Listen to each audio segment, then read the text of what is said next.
नमस्कार and welcome back to my YouTube channel rising star 2.0। दोस्तों, जैसे कि आप लोगों को पता होगा कि बिहार यूनिवर्सिटी मुजफ्फरपुर के तरफ से जो पीजी, एमए, एमएससी और एमकॉम जो सेशन 2024 से 26 है, उसमें अभी नामांकन प्रक्रिया चल रही है। और नामांकन प्रक्रिया में अभी जो यूनिवर्सिटी में स्पॉट एडमिशन लिया जा रहा है। स्पॉट एडमिशन में क्या है कि छात्रों का नया आवेदन भी हो रहा है और साथ में जो पहले जो छात्र आवेदन कर चुके थे उनका भी जो है नामांकन के लिए चांसेज मिला है। लेकिन इसमें कुछ गड़बड़ी ये है कि छात्रों का ना तो फॉर्म एडिट हो पा रहा है और ना ही उनका नामांकन हो पा रहा है। लेकिन बहुत ऐसे छात्र इसको लेकर के घबरा गए हुए हैं और घबराने के पीछे वजह यह है क्योंकि बहुत ऐसे छात्र जो कि काफ़ी समय से वेट कर रहे थे कि स्पॉट नामांकन का, लेकिन उसमें उनका नामांकन नहीं हो पा रहा है। तो छात्र जो है कुछ गलतियाँ कर रहे हैं। तो कौन सी गलतियाँ है जो आपको नहीं करना है, कैसे आपका नामांकन होगा, और साथ में जो है सिर्फ अगर आपका नामांकन नहीं हुआ है तो आप परेशान नहीं हुए। कितने छात्र ऐसे हैं जिनका नामांकन जो है अभी भी नहीं हुआ है। तो चलिए दोस्तों, इससे रिलेटेड जो कुछ इम्पोर्टेंट जानकारी है वो हम आपको बताते हैं कि खास करके जो स्पॉट एडमिशन की प्रक्रिया चल रही है उसमें क्या क्या दिक्कतें आ रही है और छात्रों का नामांकन संबंधित क्या क्या प्रॉब्लम है। तो देखिए क्या है कि ऑन स्पॉट नामांकन में विभागों से लेकर कॉलेजों तक जोरदार हंगामा। विश्वविद्यालय पहुंच छात्रों ने की शिकायत, रिक्ति नहीं बताने का आरोप। ये कहीं ना कहीं सही है। बहुत ऐसे कॉलेज है जहां से मुझे भी इन्फॉर्मेशन मिला है कि वहां पे स्टूडेंट जाते हैं लेकिन उन्हें बताया नहीं जाता है कि कितनी सीटें किस सब्जेक्ट में खाली है, और ये कहीं ना कहीं पूरी तरीके से गलत है। अब देखिए क्या है पूरी सूचना। कहा कि बिहार विश्वविद्यालय में पीजी कोर्स में नामांकन के लिए चल रहे ऑन स्पॉट नामांकन में पारदर्शिता नहीं बरतने को लेकर बुधवार को छात्र छात्राओं ने हंगामा किया। कई कॉलेजों से लेकर पीजी विभागों में नामांकन कराने पहुंचे विद्यार्थियों को सीट उपलब्ध नहीं होने की बात कहते हुए लौटा दिया गया। इस पर विरोध जताते हुए विद्यार्थियों ने हंगामा किया। इसके बाद ये मामला लेकर विश्वविद्यालय पहुंचे। यहाँ छात्रों ने लिखित रूप से आवेदन देकर ऑन स्पॉट नामांकन में पारदर्शिता बरतने की शिकायत की है। छात्र छात्राओं ने डीएसडब्ल्यू कार्यालय में आवेदन देकर के कॉलेजों और पीजी विभागों में रिक्ति जारी किए जाने की मांग की है। दूसरी ओर कई छात्रों ने तीसरी लिस्ट में नाम होने के बाद भी नामांकन नहीं लेने के बाद ऑन स्पॉट नामांकन में मौका नहीं मिलने की शिकायत की है। कई छात्र छात्राओं ने ऑन स्पॉट नामांकन में 5,000 तक रुपये मांगे जाने की शिकायत की है। दूसरी ओर विश्वविद्यालय अधिकारियों को जूलॉजी समेत अन्य विषयों में सीटें बढ़ाए जाने को लेकर फोन आ रहा है। कॉमर्स समेत अन्य विषयों में सीटें बढ़ाए जाने का अनुरोध किया जा रहा है। इसके अलावा देखेंगे तो कहा कि पीजी में 20% सीट बढ़ाने की मांग। कहा कि पीजी में चल रही नामांकन प्रक्रिया के बीच हिंदी, इतिहास, कॉमर्स, मनोविज्ञान समेत अन्य विषयों में अधिक आवेदन होने के कारण अब सीटों की संख्या बढ़ाए जाने की मांग हो रही है। इसको लेकर के कई प्राचार्यों ने विश्वविद्यालय से पीजी की सीट बढ़ोतरी को अनुरोध किया है। आरबीएम कॉलेज की प्राचार्य डॉक्टर ममता रानी ने डीएसडब्ल्यू को पत्र भेजा है कि पीजी में 20% सीट बढ़ाए जाने की मांग की है। उन्होंने कहा है कि स्नातक की तुलना में पीजी में सीटें काफ़ी कम है, नामांकन नहीं होने से छात्र परेशान हैं। दूसरी ओर उन्हें पीजी में नामांकन में प्राचार्य कोटा देने की मांग की है। पूर्व में 2 सीट प्राचार्य कोटा में निर्धारित हुआ करता था, इसे विश्वविद्यालय स्तर पर बंद कर दिया गया। ऐसे में प्राचार्य ने कोटा के तहत हर विषय में 2 सीट प्रदान किए जाने का अनुरोध किया है। सिंडिकेट में जाएगा फी की एकरूपता का मुद्दा।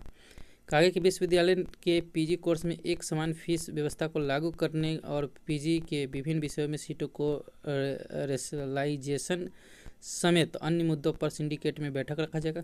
विश्वविद्यालय की ओर से 2 अप्रैल को होने वाली सिंडिकेट बैठक के लिए एजेंडा तैयार किया जा रहा है। इसमें विश्वविद्यालय के एक छात्रावास को पुलिस के कब्जे में वापस लेने की मुद्दा भी उठेगा। तो कहीं ना कहीं ये दिक्कतें हो रही है। आप लोग सबसे पहले ये समझिए कि जितने भी छात्र हैं ये पैसे के ऊपर, देखिए बहुत सारे छात्रों का कमेंट हमारे बॉक्स में आया है और उनका कमेंट बॉक्स में बहुत सारे जो है मतलब प्रश्न आए हैं जिसमें उनका ये कहना है कि पैसा कितना भी ले ले हमारा नामांकन हो जाए। तो आप लोग ये गलत कर रहे हैं। पहले तो ये समझिए कि अगर आपके सब्जेक्ट में सीटें खाली है कैसे पता चलेगा, तो आपको अपने कॉलेज में जाना होगा। ठीक है, कॉलेज में जाइए और फिर पता कीजिए कि आपके सब्जेक्ट में सीटें खाली है तो आप नामांकन के लिए आवेदन कीजिए। वहाँ पे और फिर जो है आप नामांकन लीजिए, तो वहाँ पे आपका नामांकन हो जाएगा। ठीक है, पैसा थोड़ा ज़्यादा भी लेगा तो चलेगा, लेकिन बहुत ऐसे छात्र जिनका कहना है कि जितना पेमेंट ले देने का तैयार है, लेकिन कैसे मेरा नामांकन हो जाता है। इसमें आप कभी भी नहीं फंसिएगा इस धोखे में। नहीं तो पता चलेगा कोई आदमी आपसे 10,000 12,000 रुपया ले लिया, आपका नामांकन भी नहीं हो पाया। तो इस तरीके की कभी भी आप इस मामले में नहीं फंसिएगा। ठीक है, आपको कॉलेज में जाना है, जिस कॉलेज में आपका मन है कि हम इसमें नामांकन ले जाइए, उसमें पता कीजिए कि किस सब्जेक्ट में सीटें खाली है। वैसे मैं कुछ सब्जेक्ट के नाम बताऊंगा जिसमें सीटें खाली होगी, ठीक है, 100% होगी, लेकिन जो ट्रेंडिंग सब्जेक्ट है उसमें सीट खाली होने का बहुत कम चांसेज है। तो चलिए हम पहले थोड़ी और इन्फॉर्मेशन आपको बताते हैं।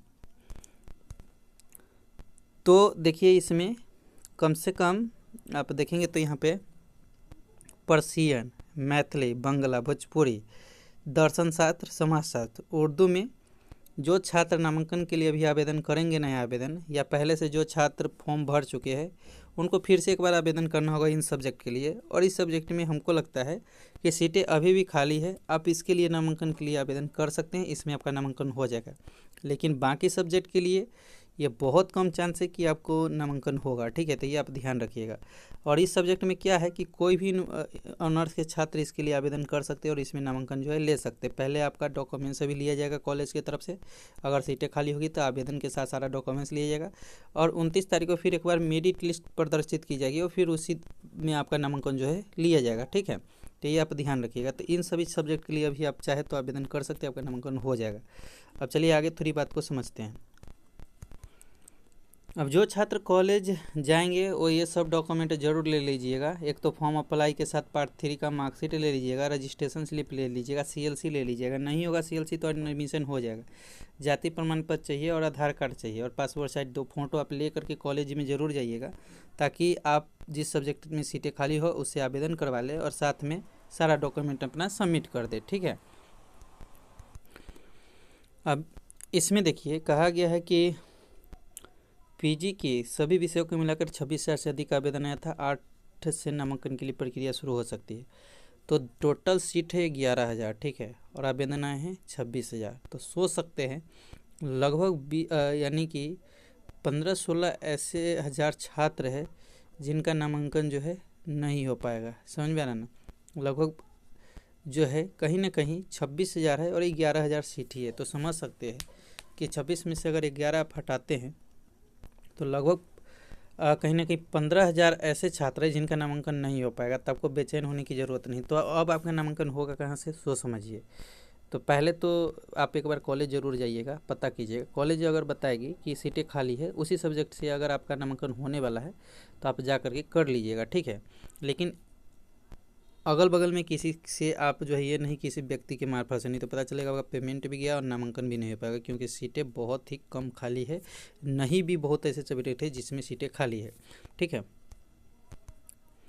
अब जिन छात्रों का इसमें नामांकन नहीं हो पाओ क्या कर सकते हैं, तो अभी फ़िलहाल 31 मार्च तक जो भी छात्र इग्नू से चाह देंगे PG करना वो कर सकते हैं। देखिए, इग्नू से करने में आपको फ़ायदा क्या होगा कि एक तो इसमें आपको क्लास करने की झंझट नहीं है। दूसरी बात, ये वैल्यूएबल सर्टिफिकेट होता है, एक ग्रेड जो है मान्यता प्राप्त, ये कहीं ना कहीं विश्वविद्यालय है, तो आपको क्लास में नहीं करना पड़ेगा, आपको जो है A+ ग्रेडेड सर्टिफिकेट मिलेगा। तीसरी चीज़ ये कि आप जहाँ अभी पढ़ाई कर रहे हैं, मान के चलिए कोई छात्र अगर दिल्ली में होंगे या पटना में पढ़ रहे होंगे तो एग्ज़ाम सेंटर पटना भी सिलेक्ट कर सकते हैं, है ना। तो उनका एग्ज़ाम वहीं पे होगा, लेकिन रीजनल सेंटर आप अपने होम डिस्ट्रिक्ट ही रखिएगा, ताकि एक बार जा कर के आप जो है कहीं ना कहीं वहाँ पे होम डिस्ट्रिक्ट आपको जाने की ज़रूरत भी नहीं पड़ेगी। ठीक है, जो रीजनल सेंटर वहाँ जाने की ज़रूरत नहीं पड़ेगा। कभी वगैरह आपको असाइनमेंट होगा तो जमा करने जाना होगा, नहीं तो आप जो है रीजनल सेंटर सेलेक्ट करेंगे और एग्ज़ाम फॉर्म आप जब भरेंगे तो आप अपने आसपास का क्षेत्र जो है एग्ज़ाम सेंटर के रूप में दे सकते हैं। तो ये इस पर मैंने ऑलरेडी कंप्लीट वीडियो बना दिया हुआ है। तो 31 मार्च तक यहाँ से आप आवेदन कर सकते हैं। अगर आप लोग बोलिएगा तो कंप्लीट वीडियो बनाकर मैं अपलोड कर दूँगा कि आपको यहाँ से कैसे आवेदन लेना है। वैसे एक और यूनिवर्सिटी जो कि बिहार में नालंदा ओपन यूनिवर्सिटी है, उसकी भी आवेदन इसी महीने से अप्रैल से ही शुरू होगी डिस्टेंस मोड में, तो वहाँ से भी छात्र PG कर सकते थे। आपको कोई ज़रूरत नहीं परेशान होने की, थोड़ा वेट कीजिए। और रेगुलर मोड में भी लगभग यूनिवर्सिटी अप्रैल लास्ट तक PG में नए सत्र की नामांकन के लिए आवेदन की प्रक्रिया शुरू ही कर देगी। तो ये होगा कि एक साल आपको थोड़ा बैक हो जाएगा, क्योंकि नया सेशन में होगा। ये 24 से 26 है, लेकिन फिर भी कंप्लीट तो लगभग थोड़ा मतलब 4 से 5 महीने के गैप के बीच ही होगा, क्योंकि अभी 24 से 26 में नामांकन हो रहा था। समझ जाइए कि लगभग ये 26 लास्ट तक लेके जाएगा और 25 से 27 वाले 27 ही तक आपको लेके जाएगा।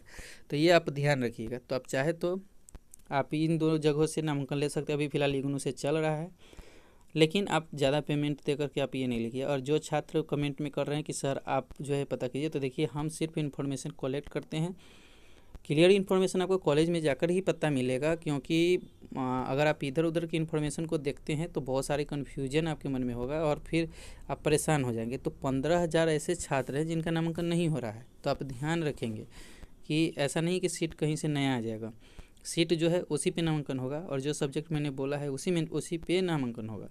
तो आगे की इन्फॉर्मेशन के लिए आप हमारे साथ जुड़े रहिए।